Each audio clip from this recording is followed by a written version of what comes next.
आषाढी एकादशी येते, पण एकादशीला अशी मस्त अशी खीर असेल तर बरेच जण फक्त साबुदाण्याची खीर बनवतात, पण आज मी इथे वेगळी खीर बनवते.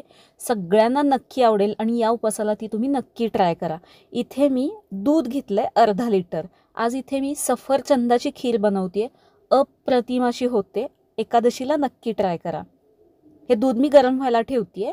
दूध आपल्याला थोडंसं आटवून घ्यायचं आहे, अगदी निम्मं करायचं नाही आहे, थोडंसं आटवून घ्यायचं आहे. दुधाचा गॅस मी मोठा ठेवला आहे, याला उकळी येईपर्यंत. उकळल्यानंतर गॅस कमी करायचा आणि हे सतत आपल्याला ढवळत राहायचं आहे. हे उकळत असताना कडेला जी साय जमा होते ती आपल्याला अशा पद्धतीने ती सतत दुधामध्ये मिक्स करत राहायचं आहे. 7 ते 8 मिनिटे दूध मी ते आटवून घेतलं आहे. यामध्ये मी अर्धा कप साखर घातली आहे. याने बऱ्यापैकी गोड होतं. कमी गोड हवं असेल तर थोडीशी 1-2 चमचे कमी केली साखर तरी चालेल. केशरच्या काड्या घातल्यात यामध्ये आणि काजू बदामचे काप यामध्ये घालायचे आहेत. ती क्लिप थोडीशी कट झाल्यामुळे मला ते दाखवता आलं नाही काजू बदाम घालताना. थोडेसे काजू बदाम मी यामध्ये घातलेले आहेत. सगळं मिक्स करून घेतलं. ही दुधाची कढई मी दुसऱ्या गॅसवरती ठेवली आणि इथे एक पॅन गरम व्हायला ठेवला आहे. 2 सफरचंद घेतली आहेत, चांगली धुवून घ्यायची आणि याची पहिल्यांदा आपल्याला साल काढून घ्यायची आहे. या पद्धतीने दोन्हीची एका वेळेला मी साल काढत नाही आहे, सफरचंद काळं पडेल, त्यामुळे पहिल्यांदा एकच सफरचंदाची साल काढून घेते आहे. इथे मी ही किसणी घेतली आहे, यावरती आपल्याला हे सफरचंद किसून घ्यायचं आहे. मोठी जी साईज असते किसणीची त्याच्यावरती किसायचं आहे, जाड जाड असं, जास्त बारीक करायचं नाही आहे. एक सफरचंद किसून झाल्यानंतर मग दुसऱ्याची साल काढून तेही किसून घ्यायचं आहे. उपवासाला तुम्ही कुठले कुठले गोडाचे किंवा खीरचे प्रकार करता मला कमेंटमध्ये नक्की सांगा. नसेल केली तर ही करून बघा आवर्जून, खूप मस्त लागते.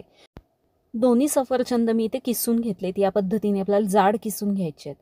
आता पॅनमध्ये का 1 चमचा तूप घालायचं आहे फक्त. तूप चांगलं गरम करून घ्यायचं, त्यामध्ये बनवलेला सफरचंदाचा किस घालायचा आहे. हे मी वेगळ्या पॅनमध्ये करते, दुसऱ्या गॅसवरती दूध ठेवलेलं आहे मी. दूध तुम्हाला जर अजून आटवायचं असेल तर पलीकडचा दुधाचा गॅस सुरू ठेवू शकता, किंवा व्यवस्थित दूध जर झालं असेल तर गॅस बंद केलात तरी चालेल. मी तो गॅस बंद ठेवलेला आहे. आता हे सफरचंद आपल्याला यामध्ये चांगलं परतून घ्यायचं आहे, म्हणजे यामध्ये जे मॉइश्चर असतं, जे काही पाणी असतं सफरचंदामध्ये ते निघून जाण्यासाठी हे थोडंसं मी परतून घेते आहे. हे थोडंसं शिजलं आहे किंवा ड्राय झालं आहे असं वाटल्यानंतर आता हे उतरून मी बाजूला ठेवते आहे. आणि आता या मी दुधाचा गॅस चालू केला आहे.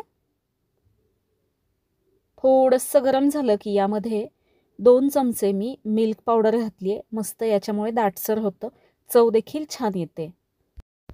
हे सगळं चांगलं मिक्स करून घ्यायचं. यामध्ये गुठळ्या होता कामा नयेत आणि फक्त 1-2-3 मिनिटे शिजवून घ्यायचं आहे. याला जास्त शिजायला लागत नाही. हे चांगलं शिजलं, थोडासा दाटसरपणा आला याला की मी आता याचा गॅस बंद करते आहे. गॅस बंद केल्यानंतर हे हलकंसं मी थंड होऊ देते. अगदी खूप कडक ठेवायचं नाही, खूप थंडही ठेवायचं नाही. थोडंसं नॉर्मल गरम असताना यामध्ये मी हे परतून घेतलेलं सफरचंद घातलं आणि हे सगळं मिक्स करून घेते. अगदी कडक गरम असताना हे सफरचंद जर यामध्ये घातलं दुधामध्ये तर हे दूध फाटू शकतं. आता हे गरम करायचं नाही, किंवा जर तुम्हाला गरम हवं असेल तर हलकंसं कोमट करून घेऊ शकता. उकळायचं नाही किंवा आता हे शिजवायचं नाही. मस्त जबरदस्त अशी ही सफरचंदाची खीर आपली तयार झाली आहे.